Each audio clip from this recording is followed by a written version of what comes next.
باڑ کے ایک کونے سے داتی پلیٹ ہٹتی ہوئی نظر آئی۔ پھر سوراخ میں سیاہ 6 فٹی کیوب نظر آئی۔ اس سے ریفریجریشن موٹر منسلک تھی اور اس کے بعد باکس سے 9 فٹ لمبا اسلحہ جھانکنے لگا۔ کا ڈچمین واقعی شہزادہ ہے، ٹائیگر نے مسکرا کر کہا۔ اچانک ہی باکس سے 4 خطرناک سفید کوبرا سانپ نکلے اور ان دونوں کی طرف لپکنے لگے۔ کارڈ دینا، اوشان نے دھیمے لہجے میں کہا۔ اس نے کارڈ لے کر اسے چٹکی میں دبایا اور سانپوں کی طرف کر دیا۔ ایک سانپ راستے ہی میں رک گیا، اس کی دم ہلتی رہی، جبکہ باقی تینوں نے اپنے ہی ساتھی پر حملہ کر دیا۔ چلو اب یہاں سے نکل چلو، اوشان نے سر ہلا کر کہا۔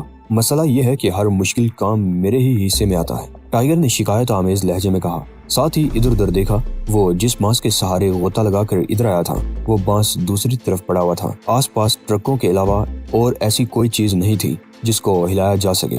اچانک ہی ٹائیگر کے ذہن میں جھماکا سا ہوا اور وہ زگ زیگ انداز میں ٹرکوں کی طرف دوڑنے لگا۔ 9 فٹ لمبے اسلحے نے بھی اس کی نقل و حرکت محسوس کر لی اور وہ بھی ٹائیگر کے پیچھے لپک گیا۔ اب ٹائیگر کو احساس تھا کہ اسے بجلی کی سی تیزی سے کام کرنا ہوگا۔ اسلحہ اسے اتنا وقت نہیں دے گا کہ وہ کسی ٹرک کو دھکیل کر باڑ تک لا سکے۔ ٹرک کو تیزی سے باڑ تک لانا ہوگا، بصورت دیگر اسلحہ اس کی رانوں سے لپٹ کر اسے پیس دے گا۔ دوسری طرف اوشان بھی بجلی کی طرح ادھر ادھر دوڑ رہا تھا کیونکہ باقی 2 کوبرے اس کے پیچھے پڑ گئے تھے۔ ان کی گول گول آنکھیں سحر زدہ کر دینے والے انداز میں چمک رہی تھی۔ ٹرک کو ہاتھوں سے ہلانے کا اب وقت نہیں تھا، لہٰذا ٹائیگر کا دماغ بہت تیزی سے کام کرنے لگا۔ وہ سوچ رہا تھا کہ جب ان ٹرکوں کو یہاں لا کر ڈالا گیا تھا کون سی چیز استعمال کی گئی ہوگی۔ اوہ، میں بھی کتنا احمق ہوں۔ اسے اپنے آپ پر غصہ آنے لگا۔ کرین، اس کے ذہن میں جھماکا ہوا۔ اس نے ادھر ادھر دیکھا۔ کرین واقعی کچھ دور کھڑی ہوئی تھی۔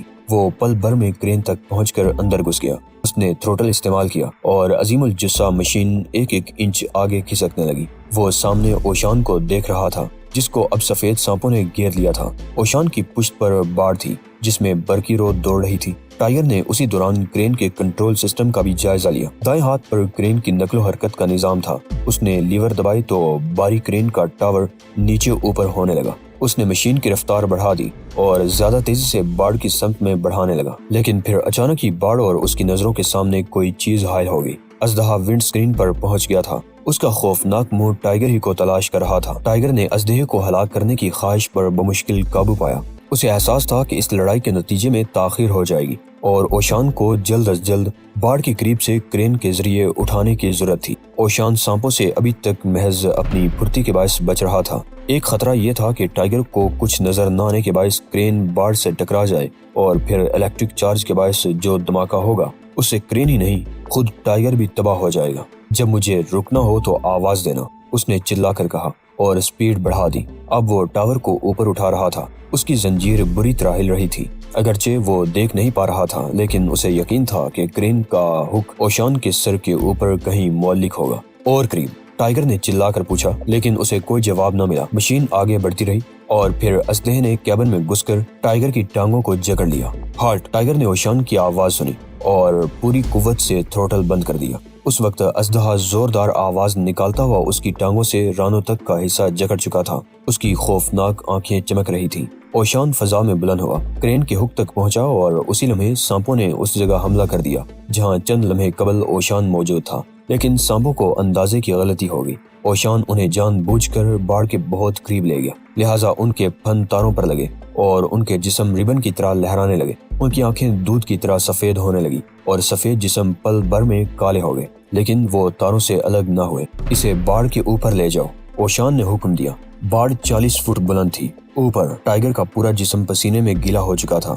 اس نے اسلحے پر مٹھیاں بینچ کر ضربیں لگائی، لیکن ہر ضرب کے بعد اسلحے کی گرفت اور سخت ہونے لگی۔ ٹائیگر کے پیروں میں خنکی اور سنسنی سی پیدا ہونے لگی، وہاں خون کی گردش بند ہونے لگی تھی۔ اگر اسلحے کا سر ہاتھ آ جائے، ٹائیگر سوچ رہا تھا، لیکن دشمن کا سر اس کی ران کے نیچے پہنچ گیا تھا۔ شہزاد، دوسری طرف کود جاؤ، اس نے اوشان سے کہا، ساتھ ہی یہ سوچ کر اسلحے سے بعد میں نمٹ لے گا۔ کرین ٹاور کو اور اونچا کر کے اس کا رخ باڑ کی طرف کر دیا۔ اوشان ہک پر موجود تھا۔ ٹائیگر نے ٹاور کو دوسری طرف کر کے اس کی بلندی کم کی تو اوشان اسے کود گیا۔ اب اوشان باڑ کے دوسری طرف محفوظ تھا۔ اسی لمحے ٹائیگر نے بھی کیبن سے چھلانگ لگا دی۔ اسلحہ بھی اس کے ساتھ ہی گرا تھا۔ یہی وقت ہے۔ ٹائیگر کو اسلحے کا سر نظر آیا تو اس نے اپنے آپ سے کہا، اس نے فوراً اسدحے کا سر پکڑ کر دونوں ہاتھوں سے اسے زمین پر رگڑنا شروع کر دیا۔ وہ رانو میں شدید تکلیف کے باوجود پوری قوت استعمال کر رہا تھا۔ ہر رگڑ کے بعد رانو پر اسدحے کی گرفت اب کم ہونے لگی تھی۔ اسدحے کا منہ مسلسل اور طاقتور رگڑوں کے باعث پھٹنے لگا تھا۔ چوتھی یا پانچویں رگڑ پر ٹائیگر کا جسم آزاد ہو گیا اور ٹائیگر اچھل کر کرین کے قریب پہنچ گیا۔ اسدحا اب سر پٹک رہا تھا۔ پھر اس کے سرنگ نما جسم میں کپکپاہٹ پیدا ہونے لگی۔ اس نے ایک زوردار پھونکار ماری اور پھر ساکت ہو گیا۔ ٹائیگر کرین کے ٹاور پر چڑھ چکا تھا۔ اس کی دائیں ٹانگ میں سخت درد ہو رہا تھا، لیکن اسے بہرحال ٹاور سے دوسری طرف کودنا تھا۔ اس نے ہک پر پہنچ کر زخمی ٹانگ پیٹ سے لگائی اور ٹرپل سمرسالٹ کے انداز میں دوسری طرف کود گیا۔ دوسری طرف زمین پر گرنے کے بعد وہ اسی جگہ ساکت پڑا رہا جہاں گرا تھا۔ پھر اچانک ہی اسے گوشت کے جلنے کی بو آئی تو اس نے سر گھما کر باڑ کی طرف دیکھا۔ تینوں سانپوں کا گوشت جل کر جڑ چکا تھا اور اب ان کے ڈھانچے وہاں نظر آ رہے تھے۔ تم انتہائی سست اور کاہل ہو گئے ہو، اسے اوشان کی آواز سنائی دی۔ تم کو نہ جانے کیا ہو گیا ہے۔ اصل خطرہ مجھے تھا، سانپوں نے تمہیں نہیں مجھے گھیرا تھا، اور تمہیں صرف یہ کام کرنا تھا کہ اس احمقانہ گاڑی کی سونڈ مجھ تک نیچے کر دیتے، لیکن تم نے یہ کام انتہائی بوڑھے پن سے کیا، پھر خود بھی اس طرف آنے میں تاخیر کر دی۔ ایسا لگ رہا تھا جیسے موت سے میں نہیں، تم نبردآزما تھے۔ اوشان بہت غصے میں تھا۔ مجھے 1 منٹ آرام کرنے دے فادر، ٹائیگر نے جلا کر جواب دیا۔ اس کی دائیں ٹانگ میں شدید درد ہو رہا تھا۔ اس نے پیر کی انگلیاں ہلا کر دیکھی، ٹانگ پر دونوں ہاتھ رکھ کر مالش کی اور لمبے لمبے سانس لینے لگا۔ میں تو یہی سوچ کر کام جاتا ہوں کہ اگر ان میں سے کوئی ایک بھی سانپ تمہارے پیچھے لپک جاتا تو تمہارا کیا حشر ہوتا۔ اوشان ہاتھ ہلا ہلا کر اب بھی غصے کا اظہار کر رہا تھا۔ تم ناکارہ ہوتے جا رہے ہو شہزاد، لیکن یہ تمہاری غلطی نہیں۔ شاید تمہاری تربیت بہت دیر بعد شروع ہوئی تھی اور شاید تم میں قدرتی طور پر صلاحیتوں کا فقدان ہے۔ تب پھر مجھ پر لعنت بھیجو اوشان۔ ٹائیگر کو بھی غصہ آنے لگا۔ تمہارے مقابلے میں اس کا شاگرد ڈچ مین بھی تو ہے، اوشان نے ایک ہاتھ نچا کر کہا۔ کیسا شاندار نوجوان، طاقتور اور ذہین شاگرد ہے وہ۔